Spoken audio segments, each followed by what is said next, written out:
Hello, this is the U.S. Hawaii Unit 6 research project by J.B., Sammy, Willa Jones, and Willow Eiley. Justifying imperialism, advantages of Hawaiian annexation. Agriculturally, they had not begun to develop. Page 1. The natives proved themselves to be incapable of governing and unified for the condition of civilization. It is natural that the white man should become the governing power. Page 2. Author Curtis James. In this text, an American is writing that Hawaii should be annexed because the natives are incapable and are in need of white man to help them. The author is saying that they are undeveloped in terms of agriculture and government, saying that the only solution is for the white man to take over. Our second source for justifying imperialism is letters that went between Sanford B. Dole and John W. Burgess, a political science professor in America. The first quote says, "Appoint your judges for life, or during good behavior, and administer equal justice for all, and appoint only Teutons or Americans to your military." Now, although this verse talks about wanting equality for everyone, this is complete hypocrisy, as the very next line is describing how Americans used racist tactics to maintain their hold on the Darwinistic view that they were superior to the natives of the Hawaiian Islands. One of the main tactics was only allowing Americans in the military to make others seem less valuable to society. The second quote says, "There are many natives who had the vote from its numerical strength, as well as from the ignorance referred to will be a menace to a good government," which is also by John W. Burgess, who is saying that the natives, since they're incapable of governing themselves, would be a menace to be able to vote in the new government that they're making. This next source is the history of the Sandwich Islands, referring to Hawaii specifically. It says, "My dear young friend, we live at a period when Christians are making great efforts to extend the light of the gospel to the remote, uncivilized portions of the globe. It is desirable that these operations of benevolence should be fully understood and appreciated by all classes of the community. But it is peculiarly important that the young, those on whom must soon rest the responsibility of carrying forward or of retarding these noble enterprises, should be well instructed as to their nature and consequences." So this quote demonstrates the white man's burden, as they believe they should extend the light of the gospel to the remote, uncivilized portions of the globe. Additionally, this source was meant to be a textbook for children, to carry on this bias and these ideologies to future generations. And the picture on the right is Uncle Sam saving Hawaii from falling off the waterfall, which shows they believe without white man's help, Hawaii would fall and crumble, demonstrating both white man's burden and social Darwinism. Okay, 6.2 is state expansion, about how the U.S. expanded into Hawaii. So this timeline shows just how they did it. First, the New England missionaries tried to spread their faith in Hawaii in the early 1800s. The Hawaiians did not like this, so they made foreign policy to try to keep the European and American powers out. But America gained political foothold in Hawaii because of the sugar trade. Many Americans moved to Hawaii to benefit from the sugar trade, and then in 1890, the McKinley Tariff raised import rates on Hawaiian sugar, which made sugar prices drop in Hawaii, which upset the white plantation owners. The plantation owners then wanted to be annexed by America to avoid this tariff, but Queen Lulukalani wanted to rid Hawaii of foreign interference, which caused tension. The planters then revolted, which caused the queen to abdicate, and then Cleveland was inaugurated, but he was anti-annexation. Then the Hawaiian Islands were used as naval bases during the Spanish-American War, which made McKinley approve the annexation in 1898. These two maps show just how quickly the United States expanded into Hawaii. So in 1897, when the white planters had revolted, they created the Republic of Hawaii. This, since they were in power, and being of American descent, it was very easy for the United States to make Hawaii a U.S. territory. Indigenous responses. So the indigenous people did not take kindly to the annexation. First off, we have a petition against the annexation of Hawaii signed by many natives. As you can see, there were many signatures, and yeah. Next, we have a speech of protest from Queen Liliuokalani in Washington, D.C. in 1898. She states, I do hereby protest against the ratification of a certain treaty. I declare such a treaty to be an act of wrong toward the native and part native people of Hawaii, an invasion of the rights of the ruling chiefs, in violation of international rights both toward my people and toward friendly nations with whom they have made the treaties, the perpetuation of the fraud whereby the constitutional government was overthrown, and finally an act of gross injustice to me. So both of these are protests from the native Hawaiians, but they're peaceful and mostly through political routes. And next, we see an unpeaceful attempt at revolution. This is the Wilcox Rebellion, where the natives surrounded the palace to try and get the rule of the people back to the king rather than the white plantation owners. So they surrounded the Olani Palace, and they were fired upon at the Opera House by the Honolulu Rifles, which were white businessmen. So, that meant they had to abandon their cannons, meaning the revolution was unsuccessful. 6.4 Economic Development. In this table, it's obvious that before the annexation, exports were very low. And then right after, it had just exploded. The sugar exports just exploded. This graph displays the growth of the pineapple industry. Once the state of Hawaii was annexed into the U.S., people like Sanford Dole took the opportunity to quickly invest in plantations and property. One of the biggest exports was pineapple, which one can see takes a couple years to grow. But once they started exporting, the trade grew exponentially, allowing the Dole Company to be the main power in Hawaii. So Hawaii pineapple, the rise and fall of an industry. The date pineapple was introduced to Hawaii is not known, but its presence was first recorded in 1813. When American missionaries first arrived in Hawaii in 1820, the pineapple was found growing wild and in gardens and small plots. The export-based Hawaii pineapple industry was developed by an entrepreneurial group of California migrants who arrived in Hawaii in 1898 and the well-connected James D. Dole, who arrived in 1899. The first profitable lot of canned pineapples was produced by Dole's Hawaiian Pineapple Company in 1903, and the industry grew rapidly from there. The major production problems were solved by public and industry-funded research and innovation in the field and in the cannery. An industry association, industry-funded cooperative marketing efforts, initially led by James Dole, helped to expand the market for canned pineapple. As a result, by 1930, Hawaii led the world in the production of canned pineapple and had the world's largest canneries. Production of canned pineapple peaked in 1957, but the stage was set for the decline of the Hawaii industry when Del Monte, one of Hawaii's largest canners, established the Philippine Packing Corporation, PPC, in the Philippines in 1930. One of the most important people in the story of Hawaii's annexation is Sanford Dole. He was an entrepreneur who invested heavily into the pineapple industry once Hawaii was seen as a fertile land of opportunity. Sanford Dole made a fortune off of this industry and used this to gain power, becoming the executive officer of the Republic of Hawaii once he took part in the revolt that all the planters took against the Queen. 6.5 is about economic imperialism, and these two sources show how the U.S. manipulated the Hawaiian economy to their advantage.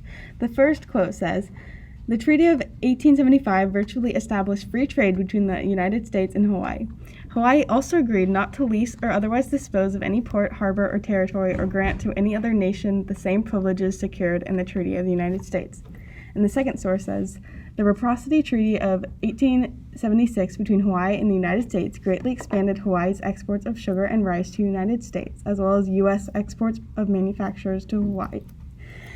The treaty gradually worsened Hawaii's bargaining position vis-a-vis the United States. This treaty also transformed Hawaii's internal politics by massively increasing the wealth of the Caucasian owners of sugar plantations. These sources show how the United States created treaties to manipulate Hawaii by not letting them use any other ports freely with other nations, and it also shows how they messed up the internal politics of Hawaii by creating a lot of wealth with the white plantation owners. Again, 6.5, economic imperialism. The quote states, the overall effect of the McKinley Tariff was to completely erase the advantages of the bureaucracy treaty and had proved to the Hawaiian sugar producers over other foreign sugar producers selling in the U.S. market. The value of Hawaiian merchandise exports plugged from $13 million in 1890 to $10 million in 1891 to a low point of $8 million in 1892. The source shows the U.S. created the bureaucracy treaty so they can benefit most from Hawaiian products and create Hawaiian wealth in these products. The U.S. then heavily tariffed the Hawaiian sugar products, which had a detrimental effect on the Hawaiian economy. The U.S. manipulated the Hawaiian economy so that they could cause tension between farmers and government, allowing the U.S. to be able to annex Hawaii when they were weak. These two images show Native girls working in the Dole pineapple factory, which shows how the white Caucasian people who were owning the factories and the plantations had hired these Native people and were not paying them very good wages at all, which it just shows the economic imperialism. So Hawaii pre-migration, it was an egalitarian society and a subsistence economy with high population growth until around 1100. New hierarchical social structure emerged because of resource scarcity, and they had chiefs and then commoners. Eventually, these chiefs started to compete for land through conquest, and because there was limited land, there were cycles of expansion and retrenchment. When the Europeans first arrived, the Hawaiians were actually bigger, like the average Hawaiian was bigger than the average European, so they had a superior diet to the 18th century European. Around when the Europeans arrived, the Hawaiian society had evolved to be similar to other Polynesian societies. They had chiefs, commoners, and priests as their social structure. Their economy was based on extended families running a land unit. This land unit started from the mountains all the way to the coast. They generally lived well. They had enough food from farming to be well off, and the only time there was any low points was when there were droughts or things out of their hands. Kamehameha united the islands with modern weapons, except for one, Kauai by 1795, and they got Kauai by 1810. So there were many reasons why people moved to Hawaii, but the advantages of Hawaiian annexation displays the most obvious. The first quote says, situated in the most fertile part of the world with a climate simply perfect and are capable of producing all the sugar and coffee which this country can consume, to say nothing of rice and all kinds of tropical fruits. This simply describes the economic opportunity that Hawaii displayed to Americans who really wanted a better life. The second quote says, they would provide us with 3 excellent harbors for commerce and coaling stations, and will control the cable communication of the Western Ocean, besides aiding our shipping by giving the carrying trade to American vessels. This quote not only describes economic opportunity, but also political power, as it allows the U.S. to pretty much be the controlling force in the Pacific Ocean. It allows the American vessels to reach Asia, as Hawaii can be seen sort of as a trade post, and it also, through naval bases, allows the U.S. to defend against attacks from countries like Japan.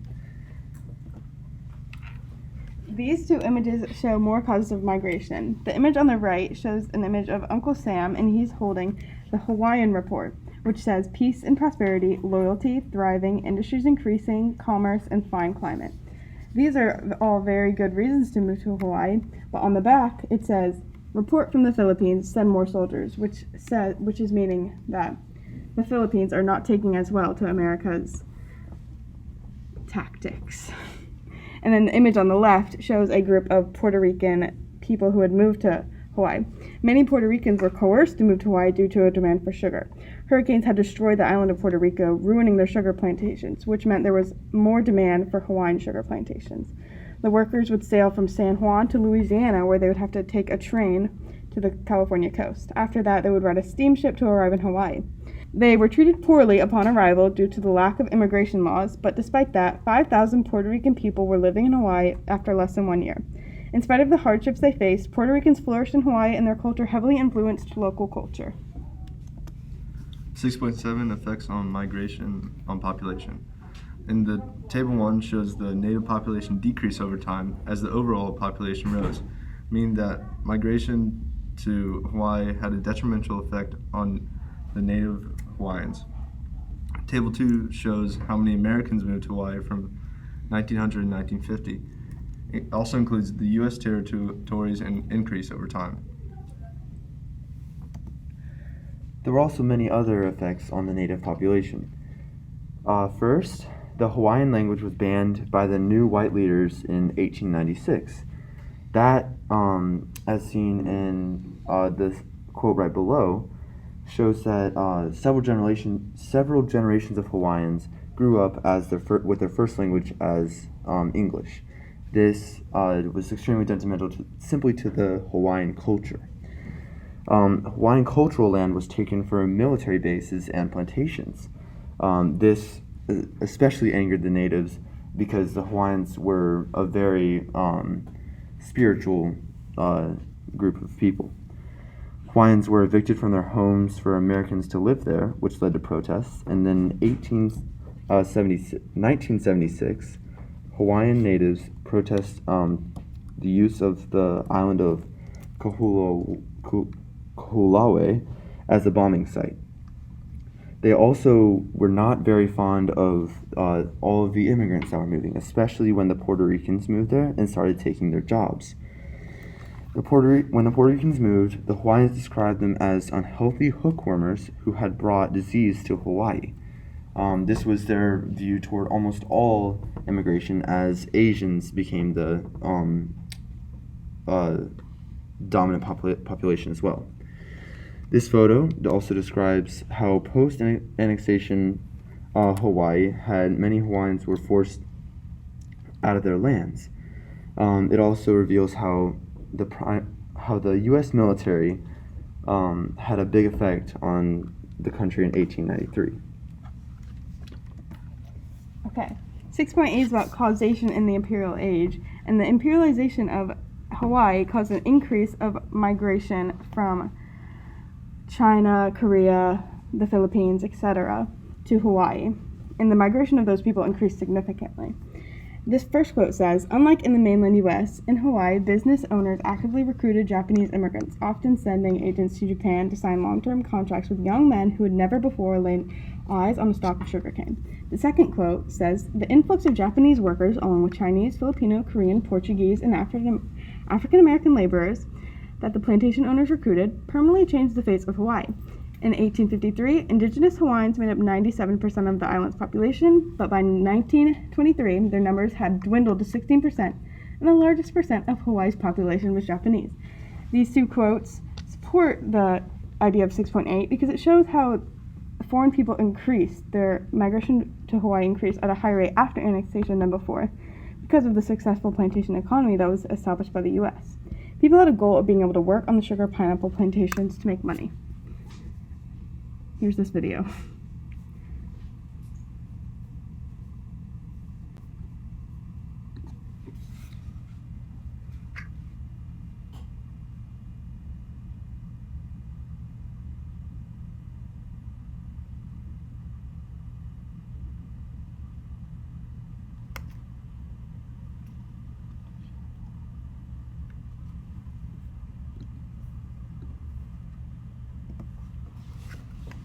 Okay.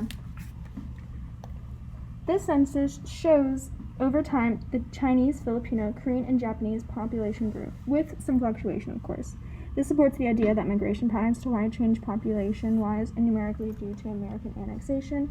Not only were people moving in from other places in the U.S., they were also moving from Asia, changing migration patterns in that area. And these are our sources.